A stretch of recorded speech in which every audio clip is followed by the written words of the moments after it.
એક ગામને માલિકોર બાપુ બે દીકરી હતી ને, બે બેનપણી હતી. એક ગામડાની તમને વાત કરું. એ બે બેનપણીઓ નાની બે બાજુમાં રહેતી હતી, અલગ અલગ પાડોશીમાં. બે બેનપણીઓ પણ રોજ ભેગી રહે. ઓલી દીકરીના ઘરે આ દીકરી ગયો ત્યાં ખાઈ લે, ત્યાં હુઈ જાય. આ દીકરી કદાચ આના ઘરે હોય તો ત્યાં ખાઈ લે, ત્યાં હુઈ જાય.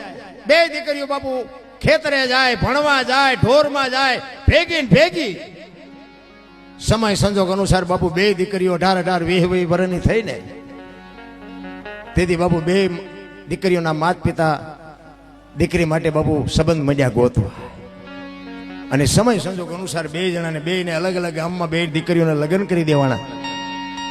એક દીકરીને જોવો ને બાપુ બંગલાની સાહેબી, મોટરની સાહેબી, અને એક દીકરીને તમે જોવો ને તો બાપુ બટકું રોટલો ખાવા ન દે, એની હાહુ એની નણંદ પહેરવા કપડું ન દે. ભાઈ જો આ બાપુ કરમની ગતિ છે. બધાને બાપુ બંગલાની ગાડીઓ જોવે છે, બધાને ન મળે. પૈસાદારની જે દીકરી હતી, પૈસાદારના કુટુંબમાં જે વહુ થઈને આવી હતી, એને એના ઘરવાળાને એકવાર કીધું કે હું મારા બાપના ઘરે જાઉં તેથી મારી બેનપણી સાસરે હોય છે, ઈ મારા બાપના ઘરે આવે તો હું સાસરે હોય. અમારા લગ્ન થયા તેતું અમે એકઈ ભેગા નથી થયા. હાલ નહીં કે હાલો નહીં કે આપણે ગાડી લઈને જાય, મારી બેનપણી ફલાણા ગામમાં છે. એ બે જણા ગાડી લઈને એ ગામમાં જાય છે. ગામમાં પૂછતા જાય છે કે ફલાણા ભાઈનું ઘર કોકે બતાવ્યું ખામાં છે. એ બારણાની વચ્ચે એ દીકરીની સાસુ ઉભેલી. એને કીધું કે ફલાણા ભાઈનું ઘર, તો આને કીધું કે હા. તો કે ફલાણી બેન, તો કે હા એ મારા દીકરાની વહુ છે, અંદર રૂમમાં છે. એ રૂમમાં હતી ને, એટલે આ જે બેન આવી હતી ને, એ બેને કીધું કે બેન હું ઠેઠ 50 કિલોમીટરથી આવી છું, તું રૂમમાંથી બારી તો નીકળ. તેથી બાપુ એ બેન બારી નથી નીકળતી.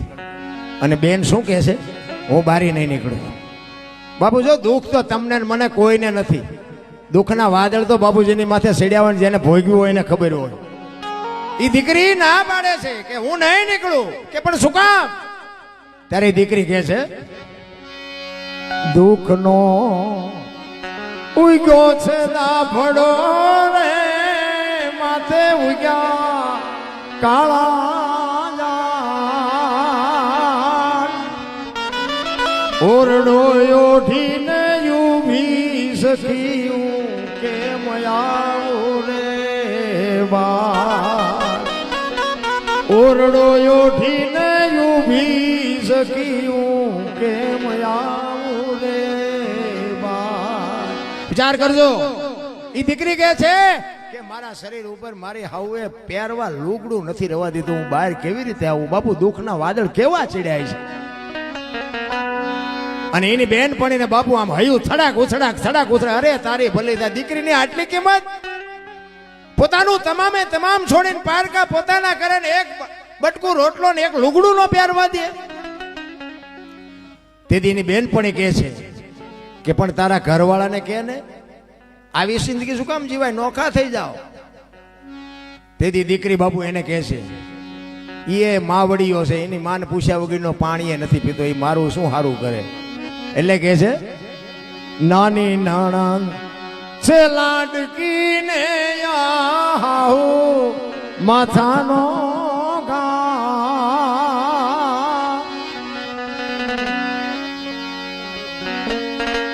નાની નણંદ છે લાડકી ને માથાનો કાયર છે મારો કંથડો સખી કેમ આવું રે વા. નણંદી કે મારી નણંદ છે ને કાળી નાગણી છે, નાગણી. અને હાઉ નહીં તો તું મારા ગામમાં જઈને કોકને પૂછતો ખબર પડે મારી હાઉ જેવી છે. વિચાર કરજો અને ધ્યાન રાખજો. તમે એક દી દીકરી હશો ને એક દી હાઉ થશો ને એક દી વહુએ થશો. બાપુ પાત્ર જયારે બદલાઈ જાય ને, એ તમારી ભૂમિકા ભૂલી ન જતા. આપણી દીકરી કોકના ઘરે હોય ને કોકની દીકરી આપણા ઘરે હોય, બાપુ હાચવી લેજો. ને અત્યારની વહુ બાપુ પગ દબાવે નહીં. એ તો જો હારી હાવ હોય પગ દબાવે ને ગળા દબાવે. અત્યારે વહુ ને કાંઈ શીખડાવવા પણ નથી.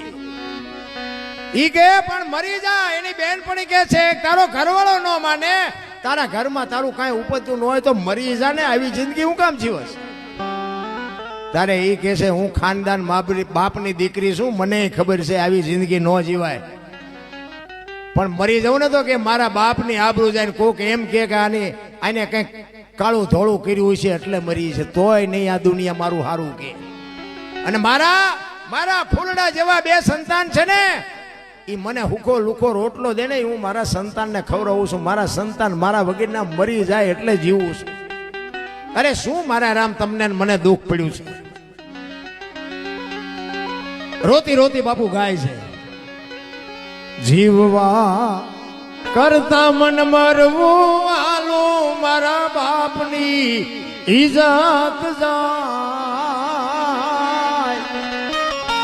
જીવવા કરતા મન મરવું આલો ને મારા બાપની ઇજ્જત જાય. મારા છોરું મને ગળે વળગાવું કેમ આવું રે બા.